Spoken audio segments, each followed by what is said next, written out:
नमस्कार दोस्तों, आप सभी का हमारे चैनल नए विचार में हार्दिक स्वागत है। आज हम खाटू श्याम जी के बारे में आपके हर प्रश्न का उत्तर देंगे। तो आइए हम वीडियो शुरू करते हैं। इनका मंदिर राजस्थान के सीकर ज़िले में स्थित है।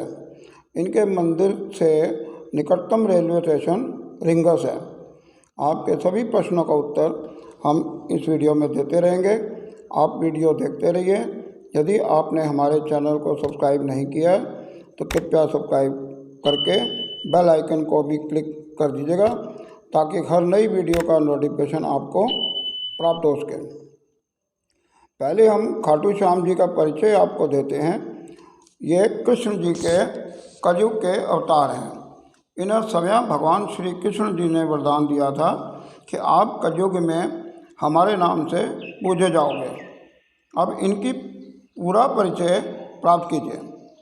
वनवास के दौरान जब पांडव इधर उधर घूम रहे थे तो भीम का सामना एक राक्षसी हिडिंबा से हुआ था, जिसके भाई को भीम ने अपनी जान बचाने के लिए मार डाला था। सबकी सहमति से भीम ने फिर बाद में हिडिंबा से विवाह कर लिया। तो भीम और हिडिंबा का एक पुत्र हुआ जिसका नाम घटोत्कच था। कालांतर में घटोत्कच और मौरवी का पुत्र बर्बरीक हुआ। बर्बरीक को उसकी माता मौरवी ने शिक्षा दी थी कि हमेशा हारे हुए का साथ देना। घटोत्कच और बर्बरीक दोनों ही अपनी वीरता के लिए काफ़ी प्रसिद्ध थे। जब महाभारत का युद्ध तय हो गया तो भगवान श्री कृष्ण जी ने बर्बरीक की शक्तियों को परखने का प्रयास किया। तो बर्बरीक ने कहा कि वह सम्मुख खड़े पीपल के सभी पत्तों को अपने बाणों से छिद्रित कर सकता है। तो भगवान श्री कृष्ण जी ने एक पत्ता अपनी मुट्ठी में चुपके से दबा लिया। जब बर्बरीक ने बाण छोड़ा तो पीपल के सभी पत्तों में छेद हो गए। यहाँ तक कि श्री कृष्ण जी की मुट्ठी में दबे पत्ते में भी छेद हो चुका था।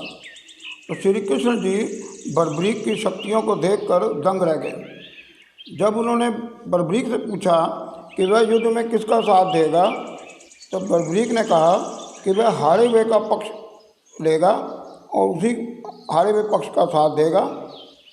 श्री कृष्ण जी सोच में पड़ गए, क्योंकि उन्हें युद्ध का परिणाम पता था, अर्थात कौरवों की हार होगी। तो कृष्ण जी ये विचार में पड़ गए कि यदि कौरवों की हार हुई तो बर्बरीक हारे हुए कौरवों का साथ देगा और पांडवों के लिए फिर ये खतरा उत्पन्न हो जाएगा। इसलिए जब महाभारत का युद्ध आरंभ होने लगा तो उन्होंने तत्कालीन रिवाज के अनुसार किसी वीर का शीश मांगा जाता था। तो उन्होंने बर्बरीक से उसका शीश मांगा। तो बर्बरीक सहर्ष तैयार हो गया, परंतु बर्बरीक ने एक शर्त रखी कि वह पूरा युद्ध अपनी आँखों से देखना चाहता था।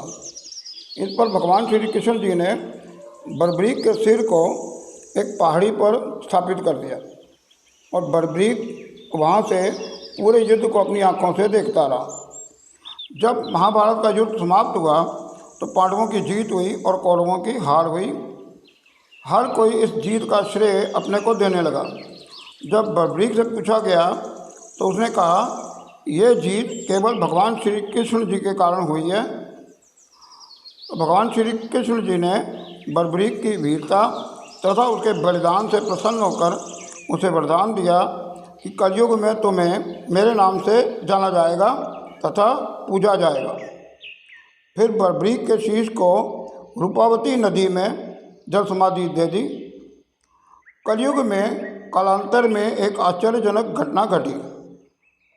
राजस्थान के सीकर जिले के खाटू गांव में एक गाय के थनों में से अपने आप दूध निकलकर बहने लगा।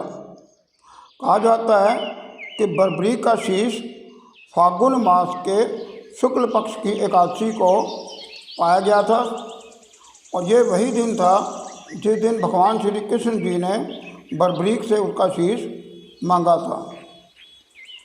और उसी रात वहाँ के राजा रूप सिंह चौहान को सपना आया कि उस स्थान पर एक मंदिर का निर्माण कराया जाए।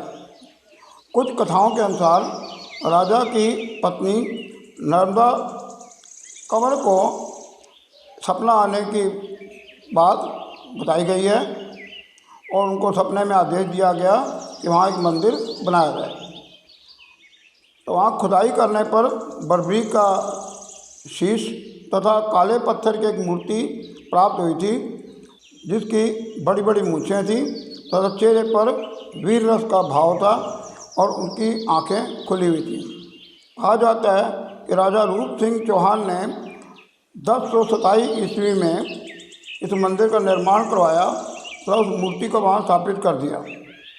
आगे चलकर इस मंदिर का नवीनीकरण पुनर्निर्माण दीवान अभय सिंह ने 1720 ईस्वी में करवाया और मंदिर का निर्माण पत्थरों और संगमरमर के द्वारा किया गया है और इनके द्वारा और द्वार जो है वो सोने की पत्ती से सुशोभित है। खाटू श्याम जी का मंदिर जयपुर से 80 किलोमीटर दूर खाटू गांव में स्थित है। निकटतम रेलवे स्टेशन रिंगस है, जहां से मंदिर की दूरी 18.5 किलोमीटर है और रेलवे स्टेशन से मंदिर के लिए टैक्सियां और जीपें मिल जाती हैं। अगर आप फ्लाइट से जाना चाहते हैं तो सबसे नज़दीकी एयरपोर्ट जयपुर इंटरनेशनल एयरपोर्ट है। यहाँ से मंदिर की दूरी 95 किलोमीटर है। यदि आप दिल्ली से सड़क मार्ग द्वारा खाटू श्याम मंदिर जाना चाहते हैं तो आपको खाटू श्याम मंदिर तक पहुँचने में 4 से 5 घंटे तक का समय लगेगा। खाटू गांव में प्रवेश करने से पहले सड़क पर एक विशाल गेट बना हुआ नज़र आता है, जिसका चित्र इस समय आप स्क्रीन पर देख रहे हैं। इस पर लिखा हुआ है श्याम शरणम। खाटू श्याम जी के मंदिर के बाहर एक और मंदिर है जो हनुमान जी को समर्पित है। एक विचित्र दृश्य जो यहाँ के पूरे क्षेत्र में व्यापक रूप से दिखाई देगा वह है मौली या लाल धागा लपेटे हुए नारियल। आपको हर दुकान पर ये लटके हुए नजर आएंगे, बल्कि हर कहीं आपको इस प्रकार के नारियल लटके हुए नजर आएंगे। कहा जाता है कि यहाँ के दर्शनार्थी या भक्त खाटू श्याम बाबा जी के दरबार में कोई मन्नत मांगते हैं तथा एक नारियल बांध देते हैं। मन्नत पूरी हो जाने पर फिर दरबार में हाजिरी देते हैं तथा नारियल खोल देते हैं। इस मंदिर की देखरेख तथा रख रखाव चौहान राजपूतों के वंशजों के द्वारा किया जाता है। वह स्थान जहाँ पर बर्बरीक जी का शीश प्राप्त हुआ था वह श्याम कुंड कहलाता है, जिसका चित्र इस समय आप स्क्रीन पर देख रहे हैं। ये एक सुंदर का सरोवर है। यहाँ पर ऐसे 2 सरोवर हैं। एक पुरुषों के लिए है जो इस समय आप स्क्रीन पर देख रहे हैं, दूसरा सरोवर महिलाओं के लिए है। प्रांगण में आपको गायत्री देवी का मंदिर भी दिखेगा तथा यहाँ आपको हर स्थान पर असंख्य नारियल टंगे हुए नजर आएंगे। यहाँ पर भगवान श्री कृष्ण जी की एक मूर्ति है, जिनके चरणों में बर्बरीक का शीश पड़ा हुआ दिखता है। कस्बे में आप जहाँ भी जाओगे आपको 3 तीर नजर आएंगे, विशेषकर कारों पर इनके चित्र या स्टिकर लगे हुए दिखेंगे। यहाँ आपको लिखा भी दिखेगा तथा कईयों के मुंह से ये कहते हुए भी सुनोगे, हारे का सहारा बाबा श्याम हमारा, अर्थात हारे हुए लोगों का मददगार हमारा श्याम। कस्बे में घूमने पर आपको बहुत सी दुकानों पर यहाँ की यादगार के रूप में 3 तीरों वाली कमान मिल जाएगी। यहाँ ठहरने के लिए आपको कस्बे में कई स्थान मिल जाएंगे। मंदिर के अंदर फोटोग्राफी मना है। अगर आप किसी सामान्य दिन पर यहाँ पर दर्शनों के लिए जब मंदिर में ज़्यादा भीड़ ना हो तो आपको 1 या 2 घंटे लग जाएंगे और मंदिर तथा कस्बे के दर्शन करने में। यहाँ की यात्रा करने के बाद आपका मन बार बार आने को मचलेगा ज़रूर। अब आगे देखिए कि खाटू श्याम जी के मुख्य मंदिर की दक्षिण पूर्व दिशा में गोपीनाथ मंदिर है। इसके पास ही गौरी शंकर मंदिर है। सॉरी, कहा जाता है कि जब मुगल शासक औरंगजेब ने इस मंदिर को तोड़ने के लिए अपने सैनिक भेजे तो उन्होंने यहाँ पर स्थित शिवलिंग पर अपने भालों से प्रहार किया, तो शिवलिंग से खून के फुहारे फूट पड़े। ये देखकर सैनिक डर के मारे भाग खड़े हुए। अभी भी वहाँ शिवलिंग पर भालों के निशान देखे जा सकते हैं। खाटू श्याम जी न केवल यहाँ के आसपास के क्षेत्रीय देवता हैं, बल्कि असंख्य राजपूत चौहान परिवारों के कुल देवता भी हैं, जो सीकर में तथा सीकर के बाहर भी रहते हैं। तो दोस्तों, यहाँ के मंदिर के बारे में और कस्बे के बारे में मैंने आपको पूरी जानकारी इस वीडियो के द्वारा दी है और यात्रा का एक रोचक वर्णन भी आपके सामने किया। तो उम्मीद है ये वीडियो आपको काफ़ी पसंद आई होगी। तो कृपया हमारे चैनल को यदि सब्सक्राइब नहीं किया तो कृपया सब्सक्राइब कर दें, लाइक करें और अपने मित्रों आदि को, ये रिश्तेदारों को वीडियो शेयर जरूर करें ताकि वे भी इस यात्रा का लाभ उठा सकें।